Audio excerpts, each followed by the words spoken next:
Kayo po na nakaupo,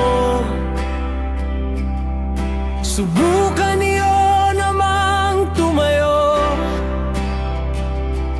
at baka matanaw ninyo ang tunay na kalagayan ko. Ganito kasi yan.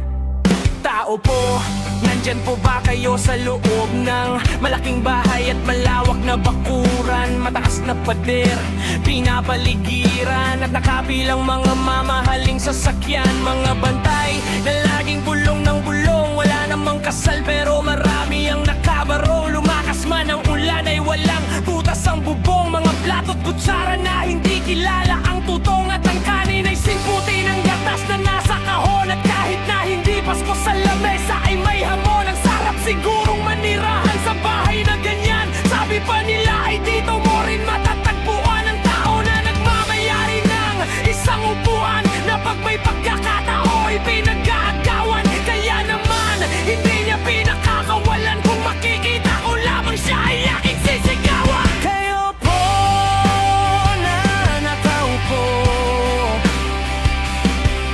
subukan niyo namang tumayo, at baka matanaw ninyo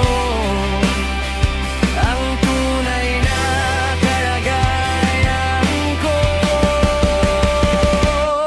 Mawalang galang na po sa taong nakaupo. Alam nyo bang pantakal na bigas namin ay di puno? Ang dingding ng bahay namin ay pinagtagpit at tinyero. Sa gabi ay sobrang init na tumutunaw ng yelo na di kayang bilhin upang ilagay sa inumin. Pinakulong tubig sa lumang takuring uling-uling, gamit lang panggatong na inanod lamang sa estero na nagsisilbing kusina sa umaga. Yaming banyo ang aking inay na may kayaman ng isang kwalyo, pero rinaging tarik ang matang aking ama ay suwelo. Pero kulang na kulang pa rin, ulam na tuyot at sin. Ang 50 pesos sa mga boy pagkakasyahin. Di ko alam kung taga maraming harang, mamataas lang ang bakod. Pag nagbubulan, bunuwagan lamang po kayo. Kahit sa dami ng pera nyo, walang doktor na makapagpapalinaw ng mata nyo.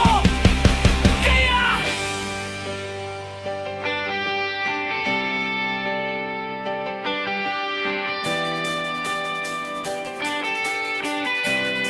huwag kang masyadong halata. Bato-bato sa langit, ang mata mo'y huwag magaya.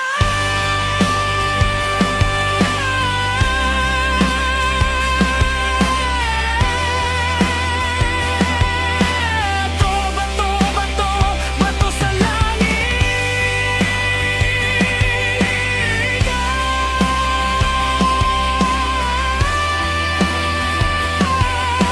ang mata mo ay huwag masyadong halata. Huwag kang